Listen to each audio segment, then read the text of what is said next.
Couple of statistics for you to get started.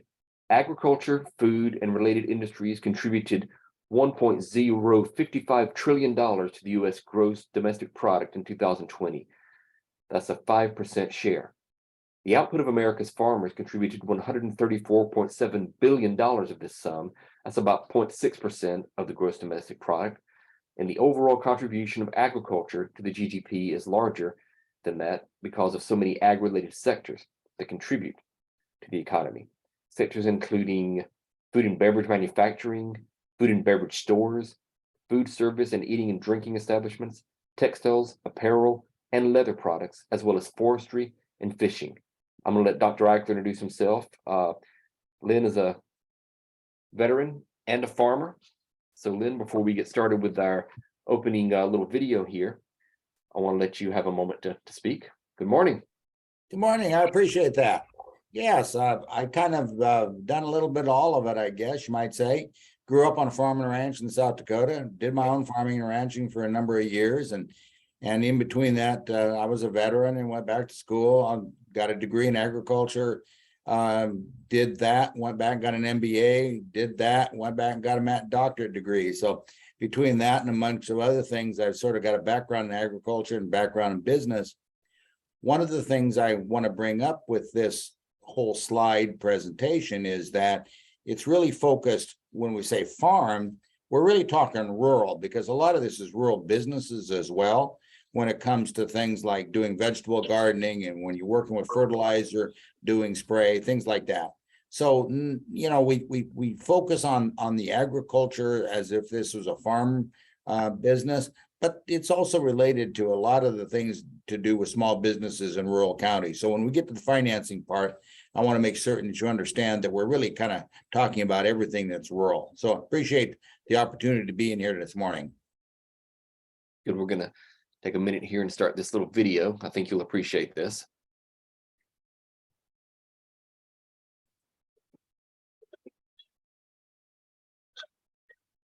Thousands of service members leave the armed forces each year, and many of them are seeking new career opportunities. The United States Department of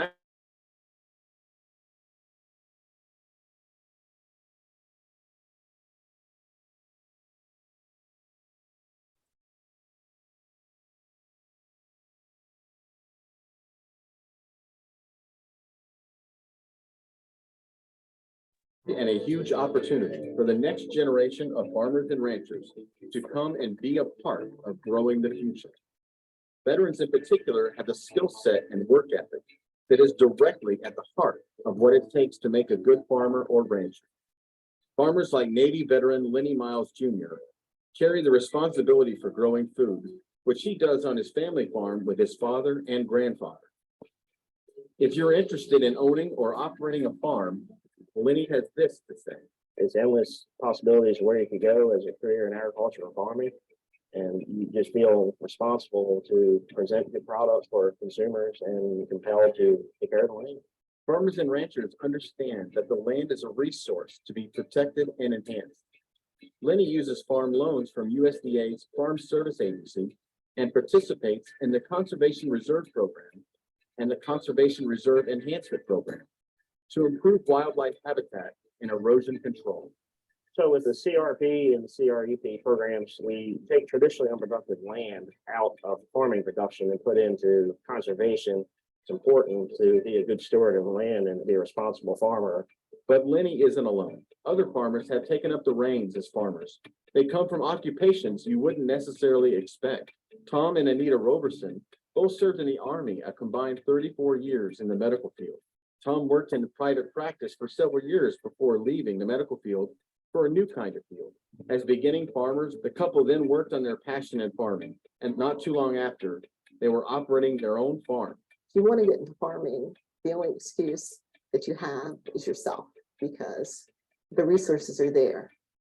The government, USDA, has plenty of resources. Those resources help farmers with getting started and operating the day-to-day. But Anita stresses you have to be ready before you start. The first thing you want to do is have a business plan. You have to have a starting point and know what you want to shoot for. Farmers and ranchers are part of the small business fabric of America. The USDA has teamed up with SCORE, a nonprofit resource partner of the Small Business Administration, to connect farmers, ranchers, and other small business owners with free business mentors. The Small Farm Outreach Program, they have a wonderful beginning farmer and rancher program. Well, they'll take you through all the steps. Those mentors can help you with your business plan and establish good foundations for your business. There's a place for you in agriculture, and USDA is here to be your partner in this exciting new adventure. Some have already answered the call.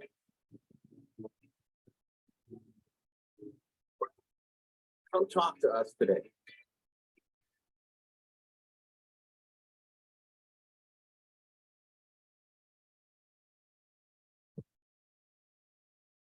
So you may ask, why work with the USDA? Some things here I have listed is they have assistance technology programs for farmers with disabilities that clarifies that the provisions also apply to veterans engaged in farming or pursuing new farm operations. It authorizes new beginning farmer rancher programs coordinated in each state with outreach to USDA offices, creates a new soil health and income protection program available to veteran farmers and ranchers on less productive land, which is taken out of production, and creates next generation agriculture technology challenge awards for the development of mobile technology that removes barriers to marketplace entry for beginning farmers and ranchers. And then anytime that you want to add something, please feel free to jump in. Don't worry, I will. Okay, good. I'm counting on it. For more information, contact Cheryl Welfin. There's her phone number and email address, and you'll get these slides after the program's over, just to follow up. So you want to start out with the local USDA Service Center. You can get that brochure by going to that URL, which I'll provide for you later, and getting the how to get started. Now, a lot of you might already be started in some type of ag project. And like Len said, we're not necessarily talking about big industrial farms, thousands of acres. It could be a small farming operation or a rural operation. Both of those apply here because rural and ag kind of go together. Your ops plan. You need to determine your legal structure, get your farm registered with SunBiz, and obtain your federal ID. We're going to cover all this. This is kind of a guideline to getting your ops plan started. Opening up your business bank account, getting the necessary licenses and permits. These are mostly local. Understanding what you need to do to hire employees and develop your own SOP, and then start thinking about succession planning. What's going to happen when you're too old to farm? Are you going to sell it, leave it to your children? So let's talk about these things. This is where you go to register a legal entity in Florida. This is the State Division of Corporations. It's found at SunBiz. Sunbiz.org is the Florida Division of Corporations. That's where you set up your business. You do it online. It's about $130.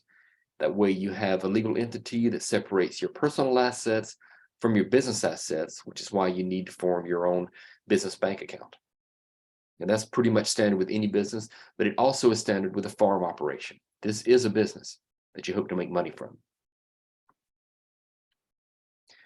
After you file your LLC, you go to the IRS to get your EIN number. This is your tax ID number. It's free to you. And this is how your business pays its taxes. And this is how your business starts to develop business credit. I think in some cases, I think you have to apply for the EIN number before the LLC, I think. Yeah, it could be. It could be. But those are two things that you need to do, and they work together in tandem. One's through the state and one's through the IRS, the federal. One of the things I might throw in here too is that sometimes when there are business operations that are a part of another operation, like for instance, you have an uncle that owns some land and you're going to farm next to an uncle or something like that, you may want to set up a corporation. Sometimes corporations work very well in our agriculture industry. So LLC is my preferred choice for most small businesses, but don't discount the idea of maybe a corporation, because sometimes corporations, especially subchapter S corporations, work well in agriculture. You're right. And those are things to ask your CPA about as you're moving ahead with planning this, because there could be a lot of options that you're overlooking if you don't ask the right questions. These are three simple things: planning, advice, and education as part of your new farmer checklist. Even if you've been around for a while farming, you're still relatively a new farmer. Other things on the list: secure necessary funding, establish credit with your key suppliers. Let's talk about these. Here's how to build a sustainable business. This is the guide to developing a business plan, and it's available at this URL here. And this will be made available to you as well. It's a good resource. Yeah, it is. Here's 5 tips. Get experience, save your money, and create a cash flow budget. Your experience will demonstrate the level of work required and show a potential lender that you understand what you're getting into. Unlike many other businesses, farming is a cyclical industry. You're going to need some of your own money because you can't really make money till you grow and harvest your crop or sell your meat or chickens or whatever. And a one-page budget can show your whole year operation, your anticipated income and expenses, including your salary and your anticipated profitability. So just to get started, start writing some of this stuff down, get the experience, go into this with your own cash and forecast what you can do. Develop a networking plan, people that you need to know, whether it be family, suppliers, and outline a business plan, which we're going to spend some time on here in a minute, which I think is the heart of this presentation, is putting together, like any small operation, a good plan of operation, a good business plan. As it says here, a farm business plan is your roadmap to startup, profitability, and growth. And I've got a template that I'll share with you on how to put together a business plan based on a worksheet. It provides a foundation for your conversation with the USDA about your program, how it can complement your operation. And your business plan, of course, is a living document that can change as your vision changes and as your circumstances shift. It shows that you've got all the information that you need to know how to gather it, to put together your business plan while you're doing your business planning, to write your business plan, which is a document that you'll write.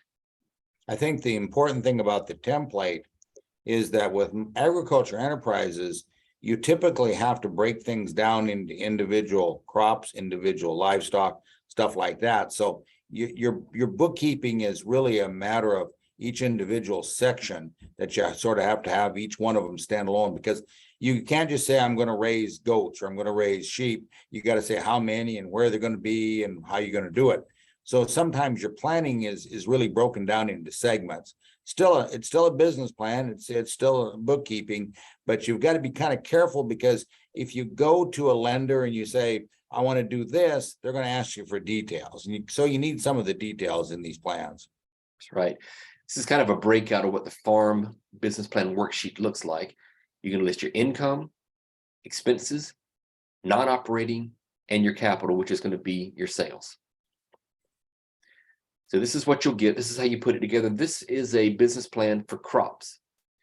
Got your acreage that you're farming, your yield, what you're planting, percentage of share, and the number of units. Like Len said, it's broken down very specific for every crop that you're farming. And then you got your purchases, what you're buying, the cost per unit, the total cost, and the number of units. And then you break down your sales at the bottom by the cost per unit and the total sales.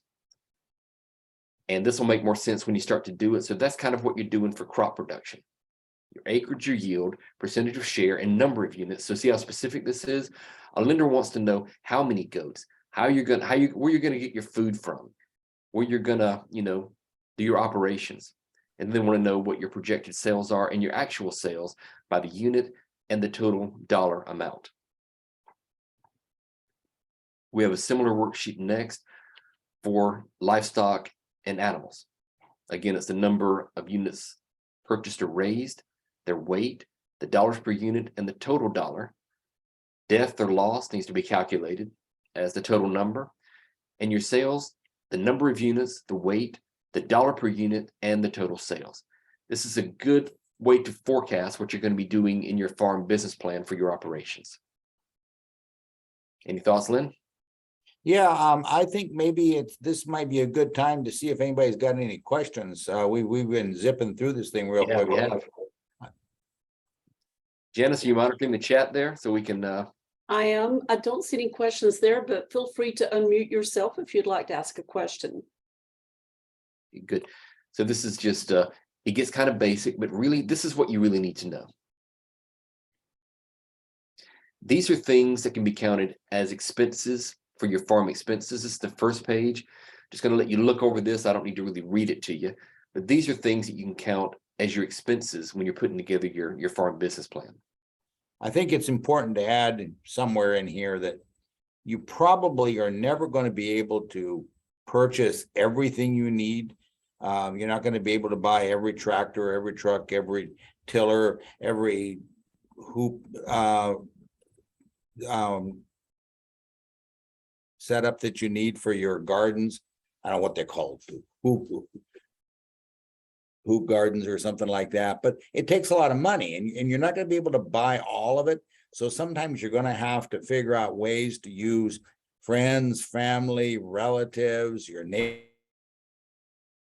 You may have a little bit with somebody to say, I'll do this for you if you do this for me. And you know, the thing about it is that I've been here, I've done this, and I was a young farmer and started out. And I ran into all kinds of equipment I didn't have. I ran into things I needed, but I didn't own. And so what you end up doing is you end up developing a network of people that you can kind of trade with a little bit. And, you know, one of the list here is seed. What you find is that sometimes when you're small, you can't buy just a small amount. And so you have to work with somebody else to get, you know, they're going to buy a larger amount, you're going to buy a smaller amount from them. So I think in some cases here, it's really a matter of trying to know what you've got and what you can get. So I wanted to throw that in there because I think it's really important. I know when I started out, I had to borrow equipment, I had to rent, I had to work for somebody to matter of fact, one day I had to go swath a guy's field, which means cutting hay. Had to go cut this guy's hay for him so that he would loan me a disc so I could disc my field. And so you'll find those things happen frequently. Thank you. You shared a story, Len, during the Boost to Business class about a small rural pet shop owner somewhere in the Panhandle that was able to kind of swap out some of what she did to get the advantage of bulk purchases. Could you share that story with us? I think this is very germane. Yeah, this was a lady I worked with just recently, and she had a small store, and she was basically homing pets and she was taking in strays and she was doing all kinds of different things, and she was trying to feed them, and she couldn't really come up with the amount of money that she needed to do all this. But there was another organization that was basically trying to make sure that these pets were able to be rehomed because some of them weren't in too good a shape. So what she did was she swapped with them. She would take in their pets, she'd get them up and running so that they would be able to be adopted, but then they would also supply the food so she could get by. So it was kind of one of those things. She had to figure out a constructive way to get things done, but it worked out pretty good. And the same with farming. You've got to rely on people in your industry that do the same type of thing, and, you know, barter, do favors, borrow, you know, exchange. So it can be very income intensive. It can be a very hard startup to get all the things you need. So any way that you can barter, exchange, do work for, like Len was talking about, is a good way to kind of cut down on the amount of money that you need. I tell you one thing that you almost always have to barter for, and that's a bull. It's really hard to own your own bull, you know. Yes. I mean, you may have some cows, but them bulls are a real problem. So sometimes you have to go borrow one of them. I remember when I was a young man in my probably high school and college age on the family farm, we would always have to rent a bull.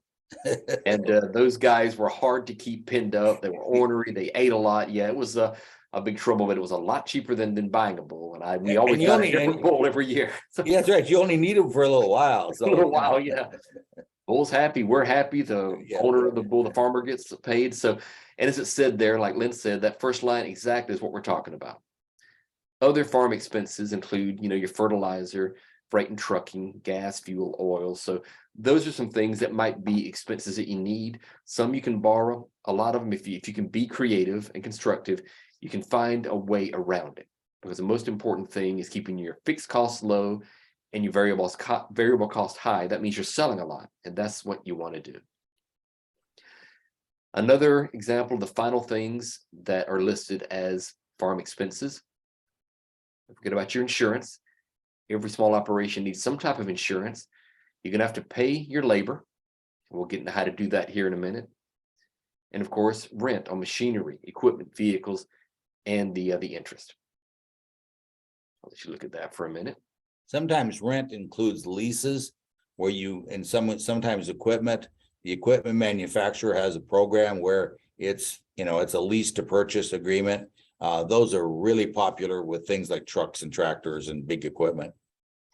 It's really important to think about leasing, because when you lease it, you put down a little money to lease it, but if it breaks, you get a new one. If you buy it, if it breaks, you got to take time out of your operation to either have it repaired or fix it yourself. So leasing to start out is really a good idea. We're going to talk about non-operating capital. That's part of your plan. That's your owner's withdrawal. Non-farm income is other cash, your taxes, and your non-farm expenses. Your capital, of course, is generated through your sales, and your capital expenditures, your contributions, and your withdrawals. So when you're putting this together, you need to get up with a local CPA or somebody at a farmer's bank to help you to kind of look over this and work through it. You can construct it, but have it looked over. The video mentioned SCORE. SCORE is one of 4 resource partners the SBA has. Len represents the Small Business Development Center. We've got the VBOC that I represent. We've also got the Women's Business Center, are all 4 resource partners of the SBA that help veterans and non-veterans alike with business startup and operations. So you can lean on us with your help. We can help with some of this kind of stuff too. But this is the non-operating capital that you need to be aware of in putting together that worksheet.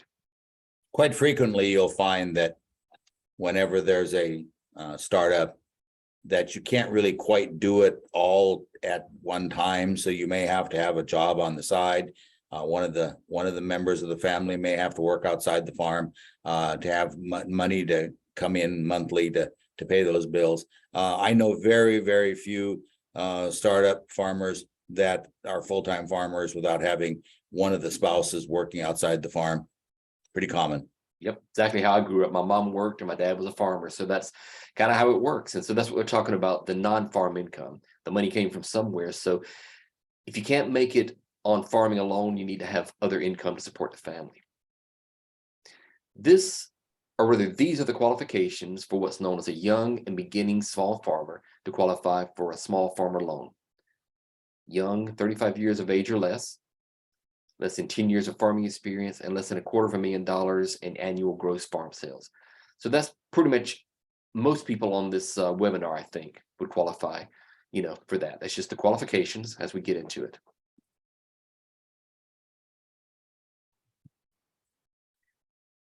Ag Aware is something we'll talk about in a minute, but these are the kind of loans that are for young and beginning farmers. So I'll let you look over these, the type of farm operations that are financed.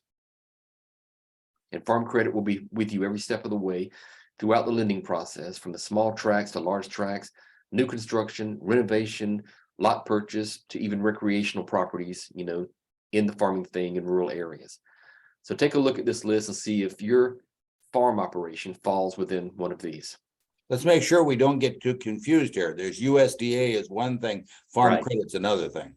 Right, Farm Credit's the lender. That's part of USDA, exactly. And so if this is an operation, now in Florida, 2 of the biggest crops are citrus, cattle, and horses. But up here in North Florida, where we are, there's a lot of small vegetable crops, ground cover, cotton, lavender, peanuts, those kind of things, soybeans. So it's kind of a different market in every area. And it's largely depending upon the soil and what's been done before. So you're going to find a different type of crop most anywhere that you go, depending upon what the soil can tolerate.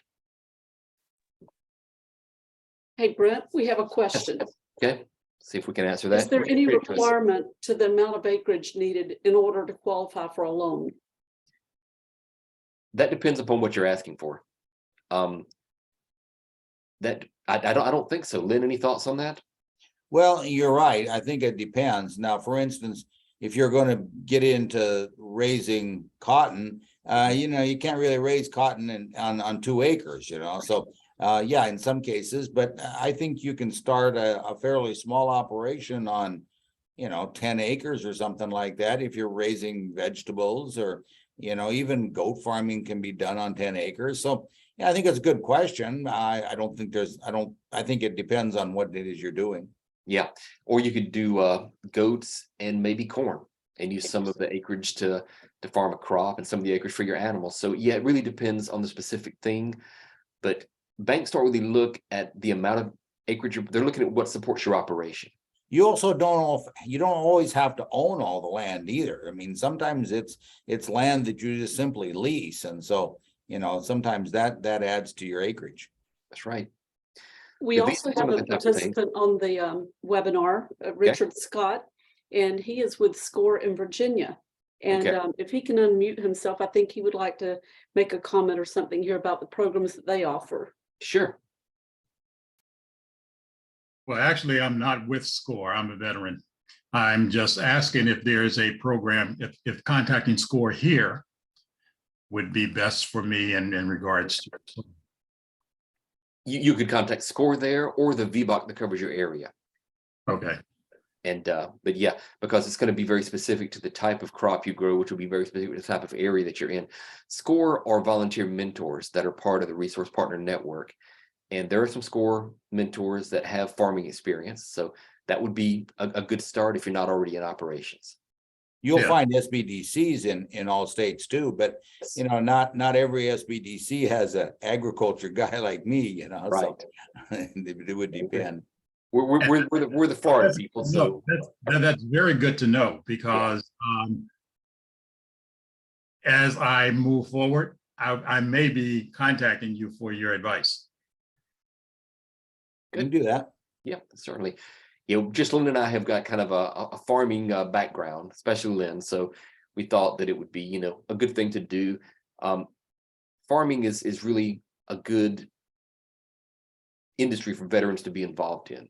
Some of the veterans that I work with are suffering post-traumatic stress syndrome, and they find that farming is a good way to kind of heal, get their hands back in the dirt, do something meaningful, and still at the same time, your military service has kept us safe and free. And farming is a good way to support our country by allowing us to be able to feed ourselves. So farming is a very essential industry. It's very important that we have strong farming operations, and veterans with that kind of background and work ethic do make good farmers. Yeah. I worked with a veteran here, it's been a few months ago, maybe a couple of years ago. And I can't remember exactly what his small business was, but he said to me that he was suffering from PTSD, and he says, I just don't like people. And I said, I think we all feel that way sometimes. Yes. And farming is definitely a way to get away from people. You get out, get in the field. I worked with a mushroom farmer last December down in Apollo Beach, who was looking to buy some land to farm his mushrooms, which are basically farmed on, rotting oak logs. And I was able to get him an SBA loan, and we'll talk about that later in the program, to purchase the land.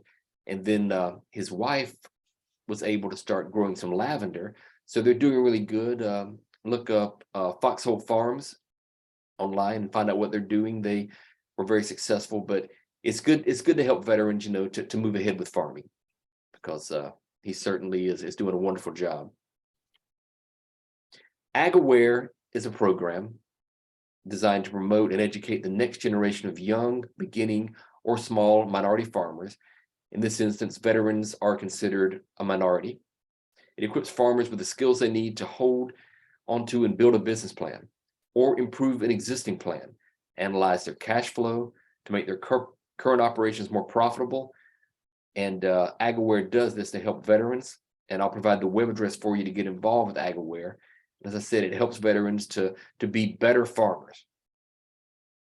I was actually involved in the development of this at an early stage, working with Farm Credit. The part where it says analyzing cash flow was something that they borrowed from a spreadsheet that I had. That's right. I remember you did that. Was that the time we went to Georgia, that farm co-op? No, that was one of them. Yeah. that was a good time. That was a good time.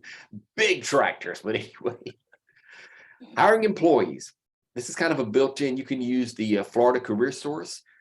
These are based in county areas where they provide job leads for you to hire the exact type of person that you want to hire.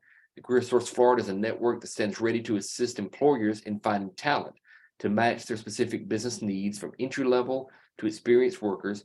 The Florida Career Source network of workforce professionals can assist you with your recruiting and hiring needs through virtual career fairs, candidate screening, hiring events, and more. And it doesn't cost you anything because it's part of the Florida Department of Labor. So you can put together your team of workers by contacting your Florida Career Source and advertising exactly what you're looking for. If you want somebody with years of operation who understands chicken farming, somebody who just wants to get out there and work, that you can teach them your way, they can provide you with that workforce at no cost to you. So it's something you should look into and use. Tax dollars, it works. You'll need workers' comp for your farm workers. Workers conducting work in the state of Florida are required to provide workers' compensation insurance for their employees. And in Florida, here are the regulations for ag workers' comp.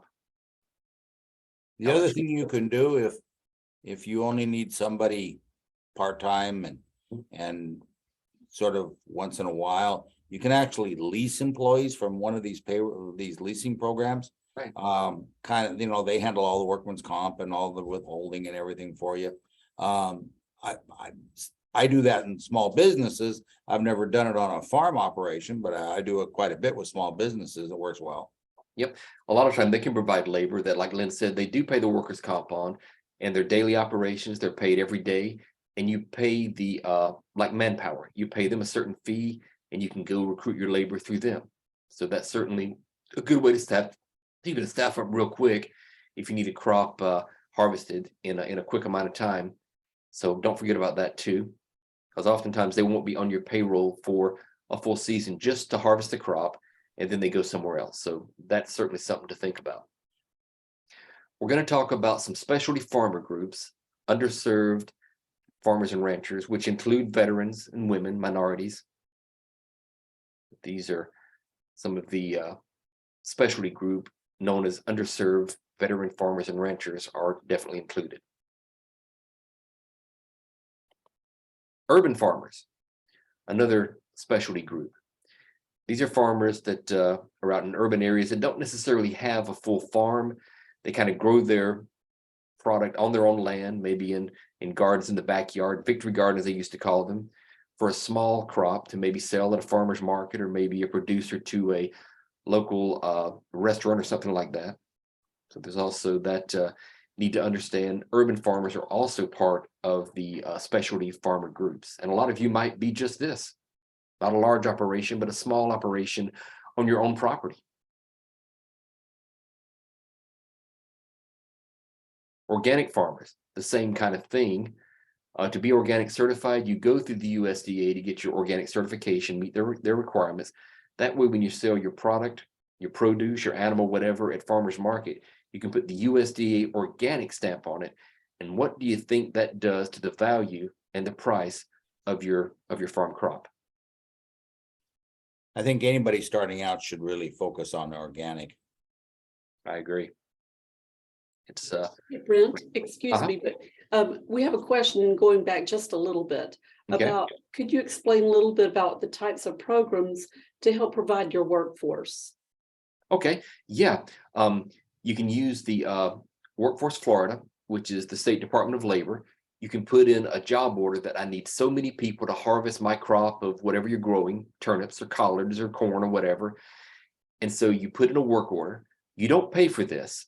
It's part of the Department of Labor. I worked there for a few years before I came here, and they will provide you with the workforce that you need.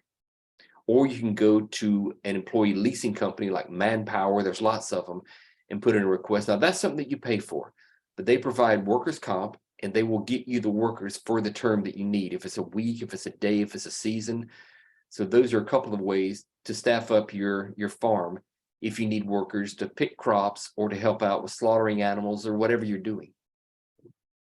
This is Janice. I'll also add in that there's other ways. Those are probably the most popular ways to find employees, but also now on social media, especially LinkedIn, which is a professional site, a lot of times people will list their staffing needs there, and that doesn't cost you any money either. And it depends on how many people are connected to you and your business, but that's one way that you can help spread the word. And there's always family. Any farm operation is going to lean heavily on family to be, the workforce. I know it was with me when I was growing up. So that's something you can always rely on, or extended family will come out and help. But yeah, organic farming is really important. If you're an organic farmer, you can apply for the same loan programs as conventional farmers. So don't forget that all this is available to you, even if you're farming something small organically. Talk about some of the agricultural conservation easement programs. The ALE, or Ag Land Easements, is a program that protects the long-term viability of our national food supply by preventing the conversion of productive land to non-ag uses until it's ready to be farmed again. The land protected by the Ag Land Easements provides additional public benefits, including environmental quality, historic preservation, wildlife habitats, and protection of open spaces while the land is taken out of production, like the man in the video talked about, to get it retrofitted and nutrified up to be used in regular farm production again. So that is a good way of taking care and being good stewards of the land, which is our resource that we use for farming. Let me add on to this a little bit. Okay. The only time this is ever going to be really relevant to you is when you're looking to lease or to buy a piece of property and it's got wetlands on it, or if it's got a stream on it or something like that. And so the thing about it is that let's say there's 50 acres there, but there's a stream and a wetlands in it. Well, you may be able to only farm on 30 acres of it, but they allow you to get some payment for this land when you put it into the agriculture easement or wetlands reserve. You can get a small payment on it so that you can actually get land that maybe somebody else would pass up because it had this wetland on it. Sometimes the wetland is right in the middle of your property, and so big farmers don't want to use it because it's got a wetland. But a small farmer might find that there's some acreage there that's usable, and this is a program that can help them get paid for the land that they can't use. Doesn't happen very often. You may never run into it, but it's a program worth looking at it if you ever run into this. Excellent. Talk about some insurance. Their cover crops are basically single perennials of mixed greens, legumes that are grown to provide ground cover. Emergency relief programs for natural disasters. The federal crop insurance program is designed to provide a safety net regardless of the size and scope of the natural disaster. Conservation. Farmers and ranchers receive financial and technical assistance to voluntarily set aside conservation for the environment. And the pasture rangeland forage program is land comprised of herbaceous plants and shrubs that provides forage for beef cattle, goats, sheep, horses, those kind of things. So that's available to you as well. These insurance programs are complicated. They are one of the most complicated things to deal with when you're raising crops. Sometimes they're private funded. Sometimes they're guaranteed by the federal government in a way. Here's where good records really help. Right. When you have good, accurate farm records, you can apply for some of these disaster loans or some of these things that happen with unusual weather and things like that. So you really run into a really complicated thing with insurance, like any other insurance, complicated, but it's worth looking at. Other types of insurance are preventative planning. When conditions prevent a crop from being planted, payment usually equals about 55% of the initial revenue guarantee. Specialty crops, fruits, vegetables, tree nuts, this is in Florida, dried nuts, horticultural, nursery crops, and floriculture are considered specialty crops within the state of Florida. And there's whole farm revenue protection. It's an insurance plan tailored for any farm up to $8.5 million in insured revenue. So there's insurance policies for every farm of every size of every crop. A little bit about insurance. Are there any questions, Janice? I see there's a number 2 in the chat there. We'll take a minute and look at those before we go any further. I don't see any additional questions that we haven't already covered. Okay, good. Thanks. Now we'll talk about how the SBA and USDA has loan programs available for farmers. USDA has beginning farmer loan programs, and these are the requirements. Did you read those?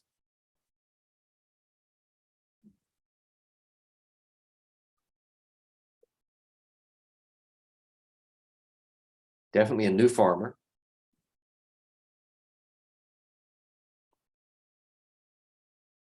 To be able to qualify, you have to meet the eligibility programs for the loan.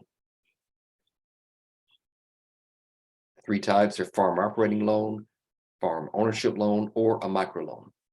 And you have to be a participant in the operation. It can't be like any other business. It can't be veteran owned in name only, or you have to be the owner operator in order to move ahead to get this loan to qualify for it.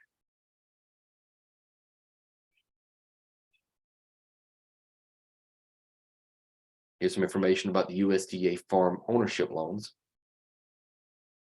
This export credit guarantee program probably is not really relevant to a small Yeah. agriculture enterprise. But it is a great program for some of these specialty crops that sometimes get exported. Again, probably won't be relevant to a small farmer, but it is something that's worth looking into if you're part of something that is a little bit larger. Yeah, or if you have something that's unique that you could export. So it helps you. Well, to do- where it actually might work really well is if you have a crop or even production agriculture and somebody's exporting, it might be good to tie into it. There was somebody here locally that was selling goats to Yeah, somewhere. I don't know. farmer. It was on the beach. Yeah, it was somebody on the beach was selling goats to Russia or something like that. Right. But anyway, they were concerned about getting paid because they didn't exactly know how the payment thing worked. So they went with this export credit because they would guarantee the payment system. Exactly right. Yeah, it was Nubian breeding goats and Russia, Indonesia, lots of places. They finally sold the farm and closed down, but that was a very successful operation for a number of years right here on Panama City Beach. So, and that's what it does. It helps you to make sure you get paid if you're dealing in foreign currency. It just helps you to do the conversion and help you to make sure that you're actually doing something and not getting cheated. The SBA also has loan programs for working capital, purchasing land and equipment, or refinancing debt. The SBA 7A, which is the SBA's basic loan program, is for long and short-term working capital. Revolving funds are based on the value of the existing inventory and receivables for the purchase of equipment, machinery, furniture, fixtures, supplies, materials, and the purchase of real estate, including land and buildings, construction of a new building or renovation of an existing building for farm operations, or establishing a new business, or assisting with the acquisition, operation, or expansion of an existing farm business, and sometimes refinancing under certain conditions, refinancing your business debt. So the 7A loan is an SBA loan program that can be used, for farming operations. And here's another one, the SBA 504 loan program for existing businesses or for land, including farmland, the new facilities, long-term machinery and equipment, or other improvements or modernization of farming or farm structures. So let me jump in here because Yeah. the SBA loans are what I do Yes. mostly. And so I'm quite familiar with them. What you'll find is that for everything that the SBA has with the 7A and the 504, you also have Farm Credit and USDA have programs that are absolutely similar, almost exactly the same, just sort of different ways of doing it. Most of the time, the SBA loan programs are really more focused on the farm area and the agriculture businesses. So rural businesses are usually going to use an SBA loan. Rural agriculture, where it's actual farming, probably may go to Farm Credit or USDA instead. But they can be used either way. A 504 loan is strictly agriculture buildings and land, where 7A is maybe operating capital and stuff like that. But the farm credit programs mirror this. And so for instance, the 7A loan program is the bank actually asks the SBA for a guarantee. Well, the same thing works with farm credit. They actually ask the federal government to secure the note because of the high risk. And so both these programs work very well. I actually think that it's worth your time to sort of work with your banker on both of these. You sort of have to work through the bank. You don't do these on your own. You're working with the bank to do these.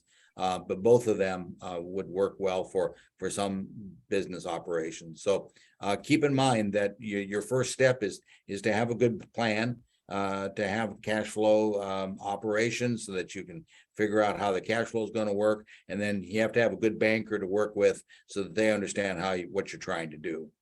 Exactly. And like the SBA, the USDA loans do have a government guarantee. They're very similar and you can use either of them. It's just two ways to do the same thing. So that's what this program's about today. Here are some resources for you. How to contact the SBA and the VBOC and the USDA. And also you can contact the Small Business Development Center as well to get help with your farm operation. And Len will provide that information. Are there any questions that we haven't talked about or discussed during this this little briefing today? Again, it's Feel very free to unmute yourself if you have a question. I have a question. This is Elena Keith. And thank you so much for the great webinar, first of all. And secondly, my question is, so with the Farm Credit USDA, where do we start and how do we begin? You can Well, find Brent, I'll jump in on this one if you yeah, go ahead. Yes. So the first thing is that you sort of have to have the business plan in hand, because you can't walk into the USDA or Farm Credit without some sort of a plan. Now, sometimes you can get help with your planning from them, but you need to sort of have an idea of if you're going to buy some land, if you're going to rent some land, if you're going to try to do some crops, you can do some livestock. You sort of have to have an understanding of the cash flow that you're going to need. That's always your starting point, because you can't walk into a bank, can't walk into Farm Credit and just say, hey, I need a loan. You got to have a plan of some sort. And so that's kind of how it starts. Once you have somewhat of a plan, you can go and see, they'll tell you what you might qualify for, and they'll probably give you some advice of where you go from there. But that's how you get started. Exactly. It's just like any loan, you need to be able to know what you're asking for, because the banker wants to know, what are you going to use the money for? How much do you need? And tell me about your operation. So you might know in your head, well, I want to farm okra and I want to lease 5 acres and I'm going to do, how are you going to do it? What are you going to need? What resources are required? Where are you going to get your fertilizer, your water, your irrigation, your labor? All that stuff is why we put together this webinar in the way that we did, because that's kind of how you start. But that was a very good question, because we want you to start. And so before just going into a bank and say, hey, I want to borrow some money, you need to know exactly what you're asking for, what you're going to use it for, and how your operation is going to be profitable, reduce the type of income you need to pay your suppliers, to break even, to pay your workers, and to pay yourself. So these are all things that you need to think of before you approach a lender. Any other questions?